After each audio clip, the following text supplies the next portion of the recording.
join me in another reading, another ASMR whispered reading of chapter 33, The Last of the Mohicans.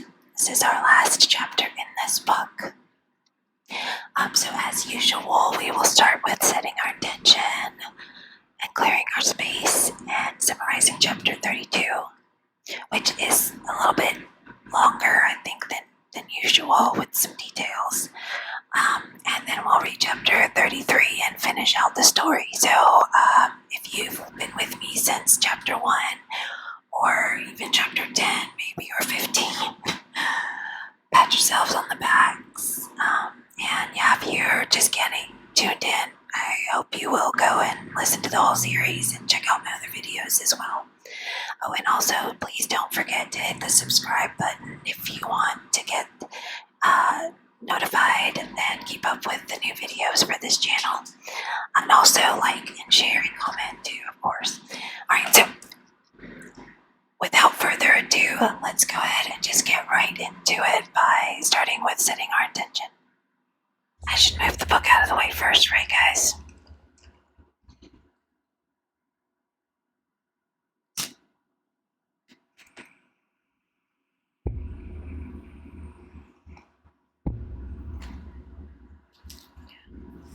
Okay, so we're just all gonna look into that flame and set our intention, whether you say it to yourself or aloud with me or your own.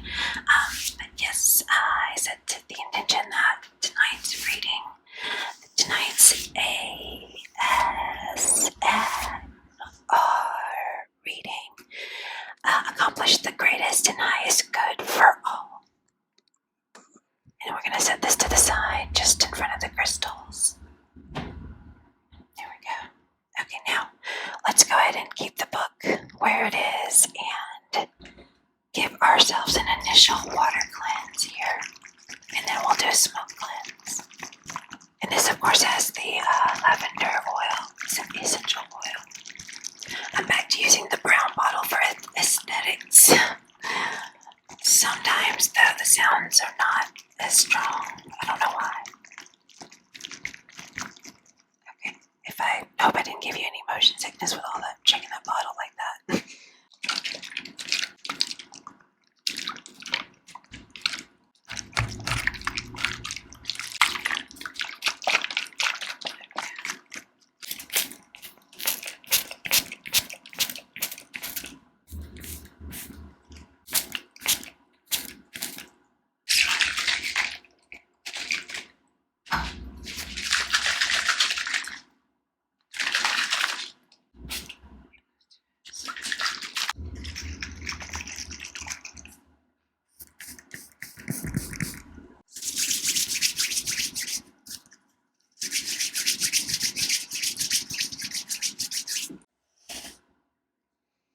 Okay, so now for our smoke cleanse.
Awesome. Okay, so now we will go ahead and summarize chapter 32. Chapter 32 opens with all of the Delaware war party in the forest approaching the Hurons. The forest is quiet, peaceful, still, almost too quiet for Hawkeye. He was too experienced in these matters to trust the treacherous quiet. I quote. The chiefs were whispering strategy amongst themselves when they realized Gamut was following them. Being the devout Christian he is, he recalled a biblical battle that inspired him to fight with the warriors for Korah's sake. Of course, Hawkeye is very doubtful he will be of much use in battle, even after Gamut tries to show his seriousness by picking up rocks for his slingshot as if he were like David fighting the Goliath. At least that's what I got from that. I suppose this was to show his, strong faith that he could contend with the Hurons with only the weapon of the great King David or something. So far, that strong faith, almost fanatical faith, has helped him survive, ironically, all this time. And that was supposed to convince, and that was a side note. Now, that action was supposed to convince Hawkeye, which, of course, we are all like, what in the world, right? However, Hawkeye relents, and he is allowed to accompany them. They continue down past the brook to where it runs into a larger stream. Guys, I'm so sorry. I just realized I had my air filter thing on because of the smoke. It set it off, so there was a little bit of white noise there in the background, but I've just turned it off because I prefer not to have it. And you might hear my dogs scratching in the background. Okay, so, however, Hawkeye relents, and Gamut is allowed to accompany them. They continue down past the brook, where it runs into a larger stream near the beaver pond. If you remember, there was a passage in the story that I want to quote you guys, that this was mentioned. He says, "Do any of my young men know whither this run will lead us?" A Delaware stretched forth a hand with the two fingers separated and indicating the manner in which they were joined at the root. He answered, "Before the sun could go his own length, the little water will be in the big." Then he added, pointing in the direction of the place he mentioned, "The two make enough for the beavers." So they're heading down the brook where it runs into the beaver pond when they hear several shots fired, killing one Delaware. Those shots fired, of course, started a deadly battle between the Delawares and the Hurons. The Hurons wait until Hawkeye's group is in an unfavorable position and to weaken them on the attack. Fortunately, Uncas's group arrived just in the nick of time and opened fire from the other side. They engaged in hand-to-hand combat. Hawkeye's men are defeated and retreat just as Chingachgook and Monroe had arrived on the scene. The fight moves toward those two while the other Hurons also retreat. Magua decides to dip and head back to the village. Everyone can see him retreating quickly in that direction, and he was able to keep getting further away. He and two Hurons take off for the mouth of the cave, while Uncas, Hawkeye, Hayward, and Gamut all follow them inside. Just as Magua and his two associates almost disappear in the cave, they see Korah's white robe at the other side, at the other end of a passage that goes up the mountain. Both Hayward and Uncas impulsively drop their weapons and run out in front of the group to follow the three Hurons and Korah. Once they get to an opening outside the mountain, Korah stops on a rock and refuses to go any further with them. Magua raises his knife and threatens to kill her, but he hesitates, appearing to struggle within, while one of his associates decides to finish the job and stabs her in the chest, killing her. Magua, now angry at him, charges after him, displeased with his action, and just then Uncas leaps from a ledge, falling in the middle of the two, and Magua stabs Uncas in the back. He had just enough strength to kill Korah's murderer before Magua finally killed Uncas with 3 more stabs in the back while Uncas was lying face down. Hayward was too far away to be of any assistance, and all he could do was cry out.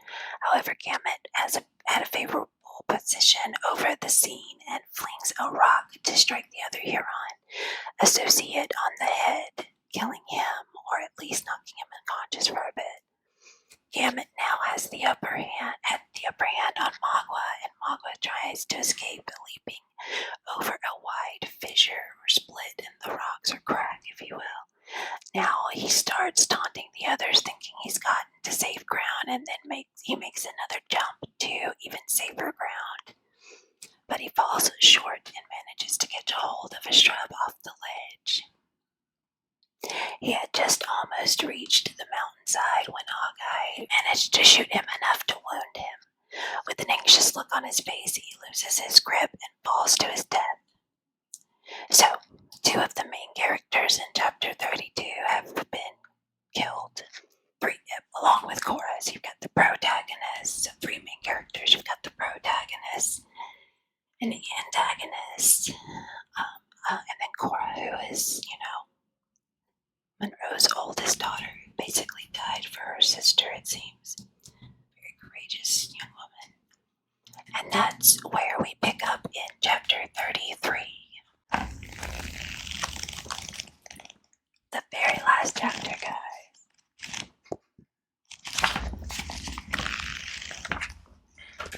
Don't you feel a sense of accomplishment when you finish a whole book, right?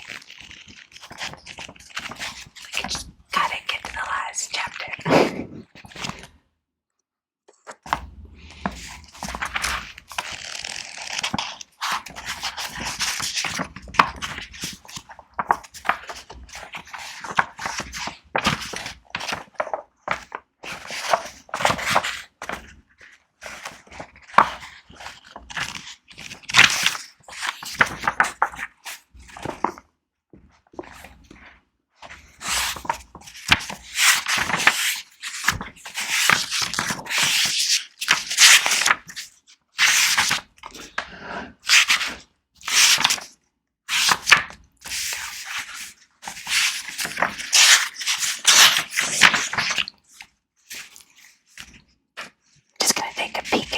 This chapter is.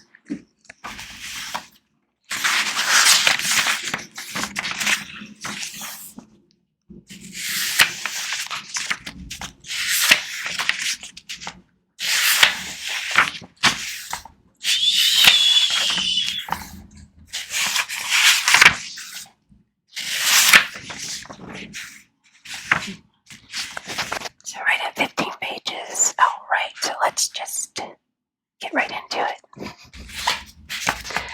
Chapter 33.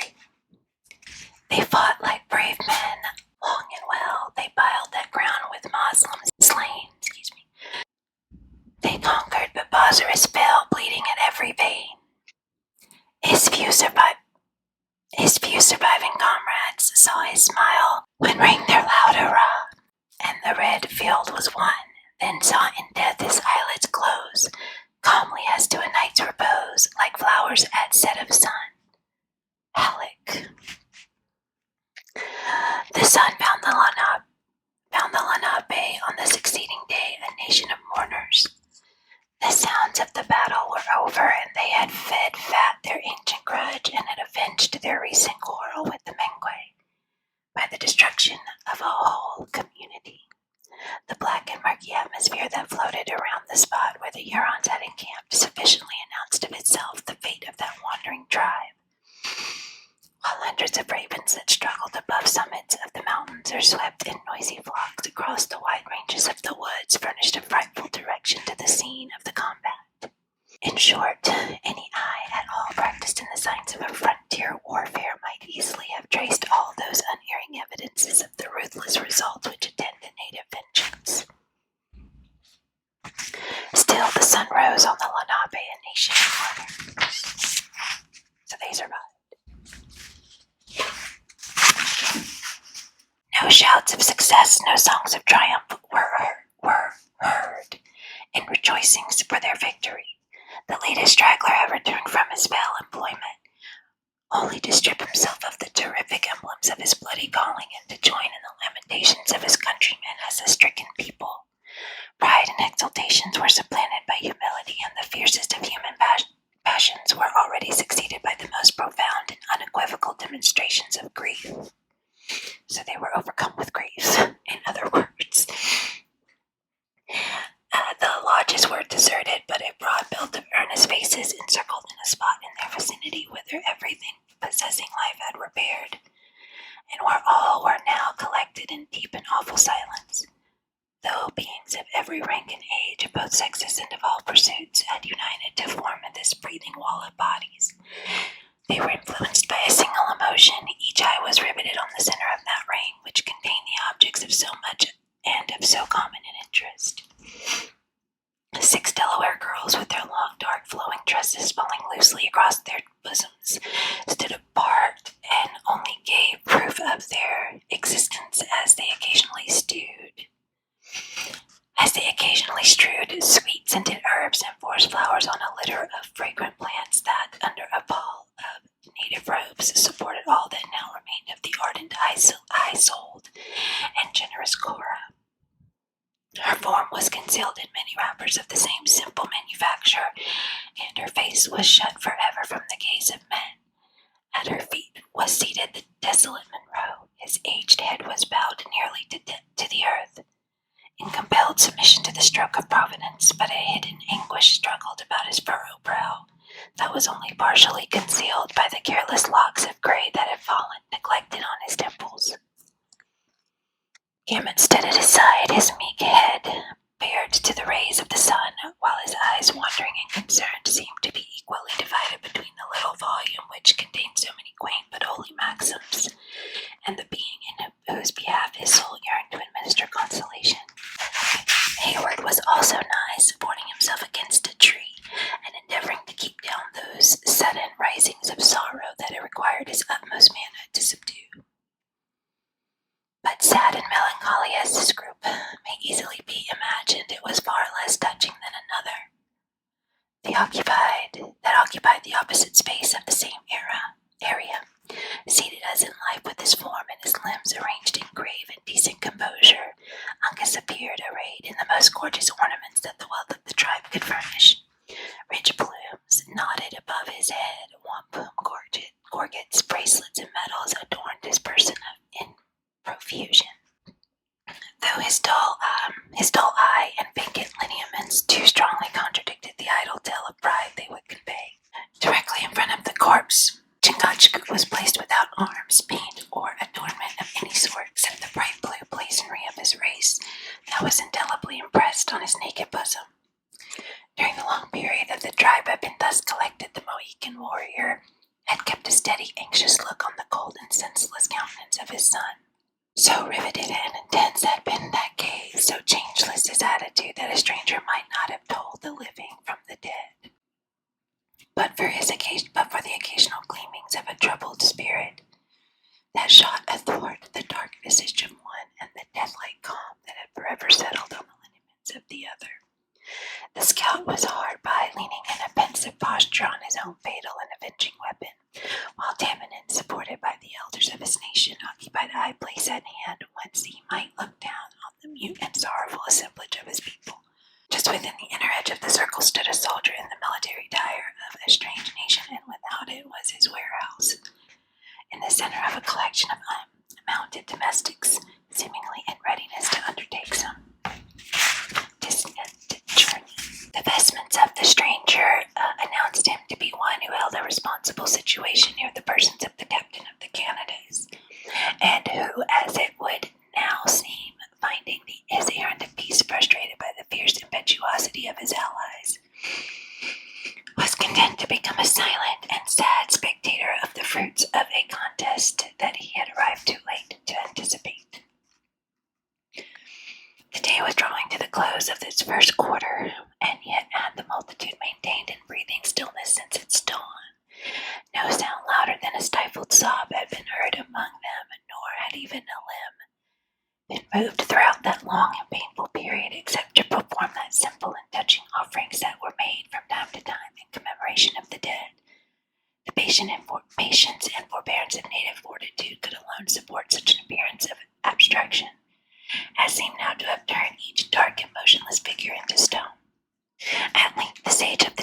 warrior stretched forth an arm, and leaning on the shoulders of his attendants, he arose with an air as feeble as if another age had already intervened between the man who had met his nation that preceding day and him who now tottered on his elevated stand. Men of the Lenape, he said. Men of the Lenape, he said in low, hollow tones that sounded like a voice charged with some prophetic mission. The face of the Manitou is behind a cloud. His eye is turned from you. His eyes are shut. His tongue gives no answer. You see him not, yet his judgments are before you. Let your hearts be open and your spirits tell no lie. Men of the Lenape, the face of the Manitou is behind a cloud. As the simple and yet terrible enunciation stole on the ears of the multitude, a stillness as deep and awful succeeded as if the venerated spirit they worshipped had uttered the words without the aid of human organs, and even the intimate Uncas appeared a being of life compared with the humbled and submissive throng by whom he was surrounded. As the immediate effect, however, gradually passed away, a low murmur of voices commenced a sort of chant in honor of the dead. The sounds were those of females and were thrillingly soft and wailing. The words were connected by no regular continuation, but as one ceased another took up the eulogy or lamentation, whichever it might be called, and gave vent to her emotions in such language as was suggested by her feelings and the occasion. At intervals the speaker was interrupted by general and loud bursts of sorrow, during which the girls around the bier of Cora plucked the plants in it and flowers blindly from her body as if bewildered with grief.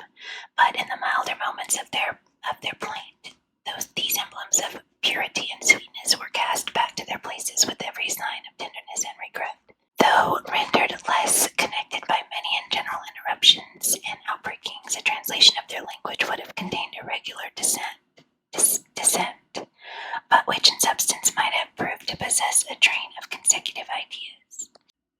Okay, a girl selected for the task by her rank and qualifications commenced by modest allusions to the qualities of the deceased warrior, embellishing her expressions with those oriental images that the natives have probably brought with them from the extremes of the other continent, and which form of themselves a link to connect the ancient histories of the two worlds. She called him the panther of his tribe, and described him as one whose moccasin left no trail on the dews, whose bound was like the leap of a young fawn, whose eye was brighter than a star in the dark night, and whose voice in battle was loud as the thunder of the Manitou. She reminded him of the mother who bore him and dwelt forcibly on the happiness she must feel in possessing such a son. She made him tell her when they met in the world of spirits that the Delaware girls had shed tears above the grave of her child and had called her blessed.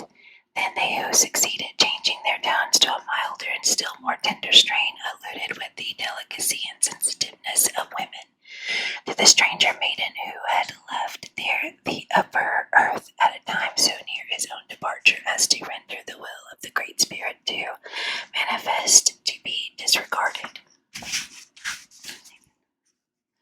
They admonished him to be kind to her and have consideration for her ignorance of those arts which were so necessary to the comfort of a warrior like himself. They dwelt upon her matchless beauty and on her noble resolution without the taint of envy, and as angels may be thought to delight in a superior excellence, adding that these endowments should prove more than equivalent for any little imperfection in her education. After which others again in due succession spoke to the maiden herself in the low, soft language of tenderness and love. They exhorted her to be of cheerful mind and to fear nothing for her future welfare. A hunter would be her companion who knew how to provide for her smallest wants, and a warrior was at her side who was able to protect her against every danger. They promised that her path should be pleasant and her burden light. They cautioned her against unavailing regrets for the friends of her youth and the scenes where her father had dwelt, assuring her that the blessed hunting grounds of the Lenape contained value as pleasant streams as pure, and flowers as sweet as the heaven of the pale faces. They advised her to be attentive to the wants of her companion and never to forget the distinction which the Manitou had so wisely established between them. Then in the wild burst of their chant they sang with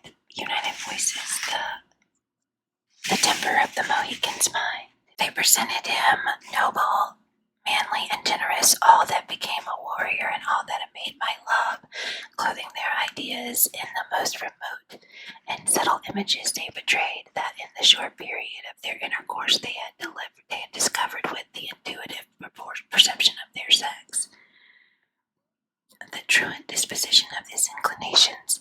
The Delaware girls had found no favor in his eyes. He was of a race that had once been lords of the shores of the Salt Lake, and his wishes had led him back to a people who dwelt about the graves of his fathers. Why should not such a predilection be encouraged, that she was of a blood purer and richer than the rest of her nation, and I might have seen that she was equal to the dangers and daring of a life in the woods her conduct had proved, and now they added the wise one of the earth had transplanted to her to a place where she would find congenial spirits, and might be forever happy. Then with another transition and poisoned subject, allusions were made to the virgin who wept in the adjacent lodge. They compared her to flakes of snow, as pure, as white, as brilliant, and as liable to melt in the fierce heats of summer, or congeal in the frosts of winter. They doubted not that she was lovely in the eyes of the young chief, whose skin and whose sorrow seemed so like her own.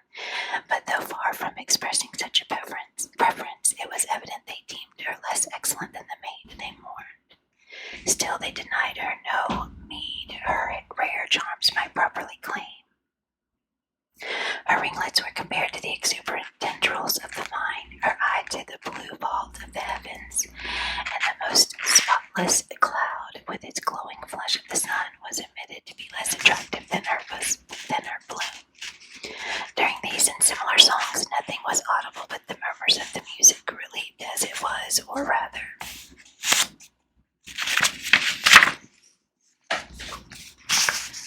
rendered terrible by those occasional bursts of grief which might be called its choruses. The Delawares themselves listened like charmed men, and it was very apparent by the variations of their speaking countenances how deep and true was their sympathy. Even David was not reluctant to lend his ears to the tones of voices so sweet, and long ere the chant was ended, his gaze announced that his soul was enthralled. The scout, to whom alone of all the white men the words were intelligible, suffered himself to be a little aroused from his meditative posture, and bent his face aside to catch their meaning as the girls proceeded. But when they spoke of the future prospects of Cora and Uncas, he shook his head like one who knew the error of their simple breed, and resuming his reclining attitude, he maintained it until the ceremony, if that might be called a ceremony, in which feeling was so deeply imbued, was finished. Happily for the self-command of both Hayward and Monroe, they knew not the meaning of the wild sounds they heard.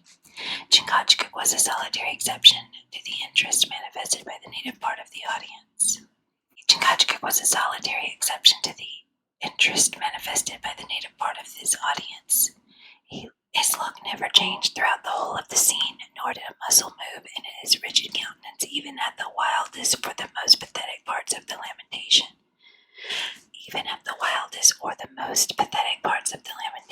The cold and senseless remains of his son was all to him, and every other sense but that of sight seemed frozen, in order that his eyes might take their final gaze at those lineaments he had so long loved, and which were now about to be closed forever from his view. In this stage of the obsequies, a warrior much renowned for deeds in arms, and more especially for services in the recent combat, a man of stern and grave demeanor, advanced slowly from the crowd and placed himself nigh the person of the dead. Why hast thou left us, bride of the Wabanachki? If I'm saying that right, I should be butchering it.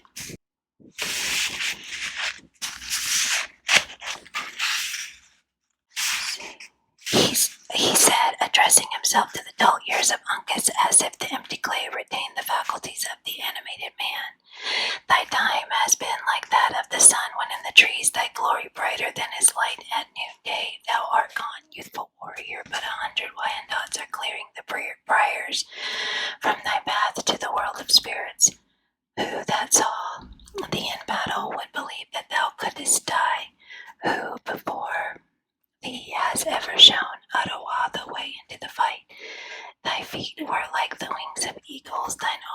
steadier than falling branches from the pine, and thy voice like the manatee when he speaks in the clouds. The tongue of otherwise weak he added, looking about him with a melancholy gaze, and his heart exceeding heavy. Pride of the Wabanaki, why hast thou left us?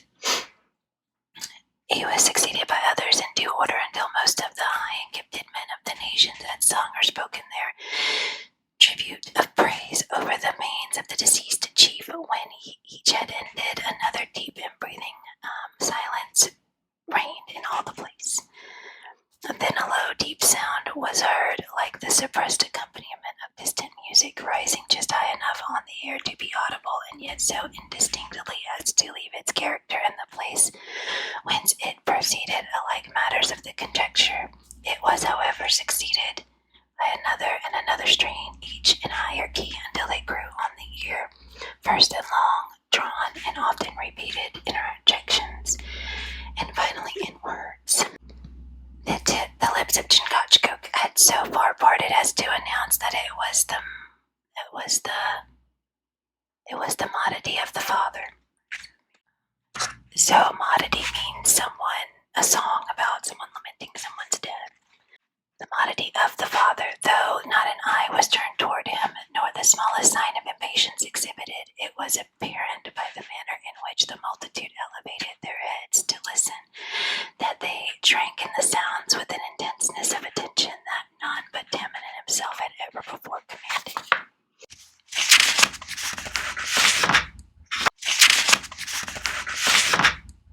The place which had been chosen for the grave of Cora was a little knoll where a cluster of young and healthful pines had taken root, forming of themselves a melancholy and appropriate shade over the spot.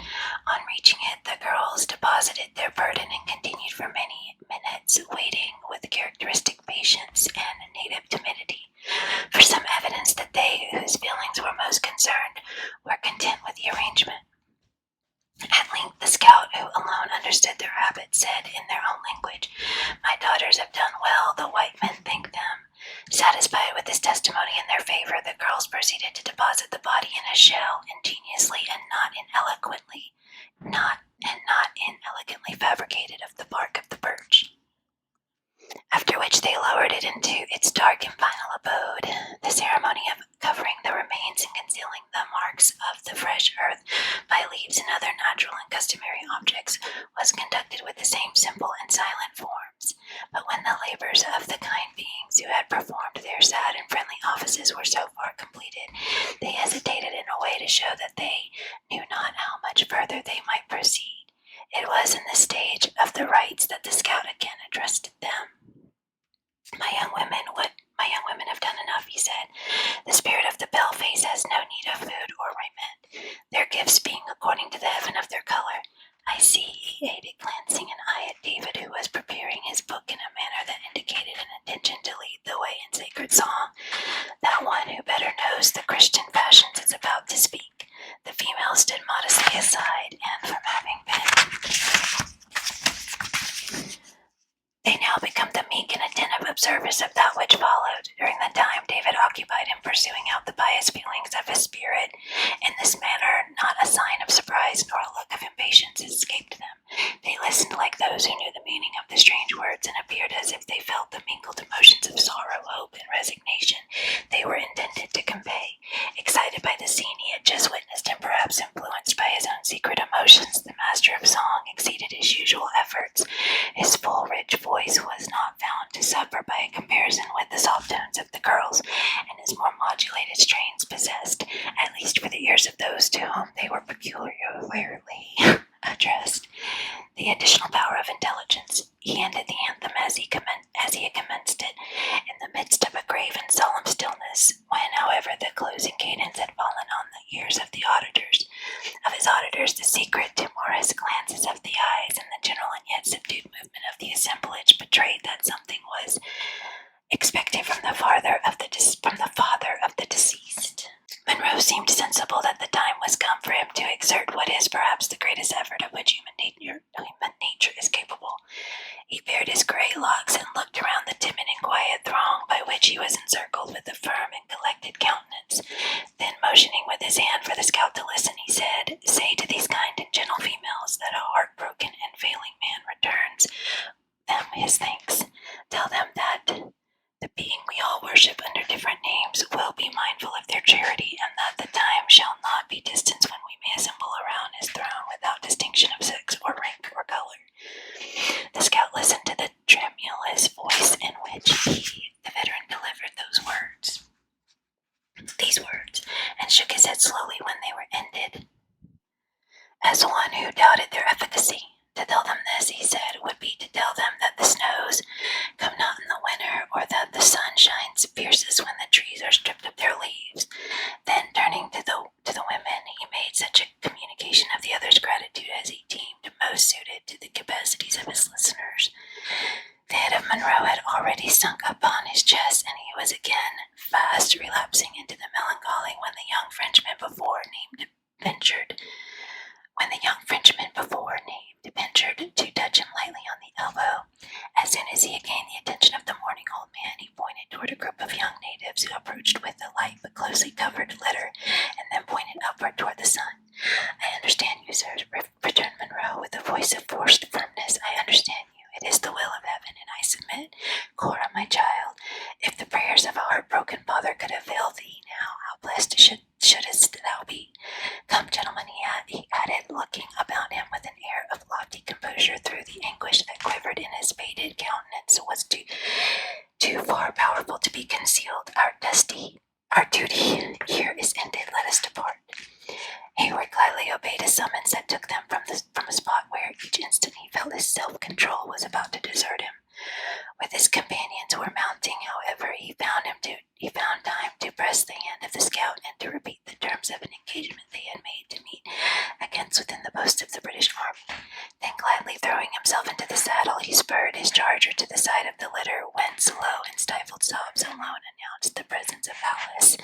In this manner, the head of Monroe again drooping to it on his bosom, with Hayward and David following in sorrowing silence, and attended by the aid of Montcalm with his guard, all the white men, with the exception of Hawkeye, passed from before the eyes of the Delawares, and were soon buried in the vast forest of that region.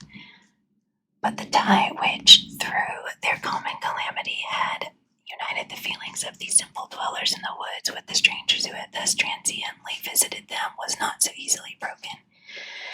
Years passed away before the traditionary tale of the white maiden and of the young warrior of the Mohicans ceased to beguile the long nights and tedious marches, or to animate their youthful and brave with a desire for vengeance. Neither was the secondary actors in these momentous incidents forgotten through the medium of the scout, who served for years afterward as a link between them and civilized life. They learned in answer to their inquiries that the Grayhead was speedily gathered to his fathers, borne down, and as was erroneously believed, by his military misfortunes, and that the open hand had conveyed his surviving daughter far into the settlements of the pale faces, where her tears had at least ceased to flow, and had been succeeded by the bright smiles which were better suited to her joyous nature. But these were events of a time later than that which concerns our tale. Deserted by all of his color, Hawkeye returned to the spot where his own sympathies led him with a force that no ideal bond of union could bestow. He was just in time to catch a parting look of the features of Uncas, whom the Delawares were already enclosing in his last vestments of skins. They paused to permit the longing and lingering gaze of the sturdy woodsman, and when it was ended, the body was enveloped, never to be unclosed again. Then came a procession like the other, and the whole nation was collected about the temporary grave of the chief. Temporary because it was proper that at some future day his bones should rest among those of his people. The movement, like the feeling, had been simultaneous and general. The same grave expression of grief, the same rigid silence, and the same deference to the principal mourner were observed around the place of interment, as have been already described. The body was deposited in an attitude of repose, facing the rising sun, with the implements of war and of the chase at hand, in readiness for the final journey. An opening was left in the shell by which it was protected from the soil for the spirit to communicate with its earthly tenement when necessary, and the whole was concealed from the instinct and protected from the ravages of the beasts of prey with an ingenuity peculiar to the natives. The manual rites then ceased, and all present reverted to the more spiritual part of the ceremonies. Chingachgook became once more the object of the common attention. He had not yet spoken, and something consolatory and instructive was expected from so renowned a chief on an occasion of such interest.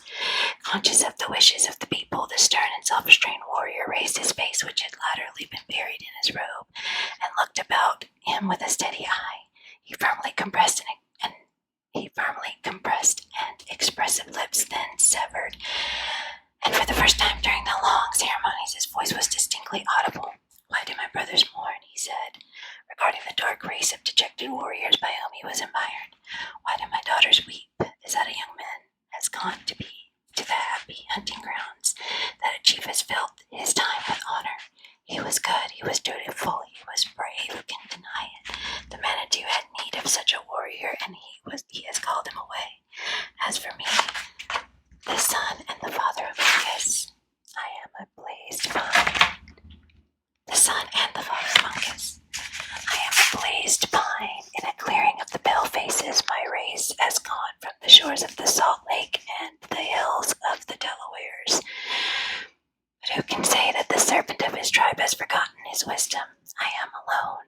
No, cried Hawkeye, who had been gazing with a yearning look at the rigid features of his friend with something like his own self-command, but whose philosophy could endure no longer. "No, Sagamore, not alone. The gifts of our colors may be different, but God has so placed us as to journey in the same path. I have no kin, and I may also say, like you, no people. You was your son and a redskin by nature, and it may be that your blood was nearer, but if ever I forget the lad who has so often fought at my side in war, slept at my side in peace, may he who made us all, whatever may be our color and our gifts, forget me. The boy has left us for a time, but Sagamore, you are not alone." Chingachgook grasped the hand in the warmth of feeling the scout had stretched across the fresh earth, and in that attitude of friendship these two sturdy and intrepid woodsmen bowed their heads together, while scalding tears fell to their feet, watering the grave of Uncas like drops of falling rain. In the midst of the awful stillness with which such a burst of feeling, coming as it did from the two most renowned warriors of that region, was received, Tamenund lifted his voice to disperse the multitude. "It is enough," he said. "Go, children of the Lenape. The anger of the Manitou is not done. Why should Tamenund stay? The palefaces are masters of the earth, and the time of the red men has not yet come again. My day has been too long. In the morning I saw the sons of Unamis, happy and strong, and yet before the night has come have I lived to see the last warrior of the wise race of the Mohicans." Alright, so that is the end of that story. Let me know what you think about the ending. Did you expect that to happen? Of course, it's quite sad, right? But I mean, the title says it all.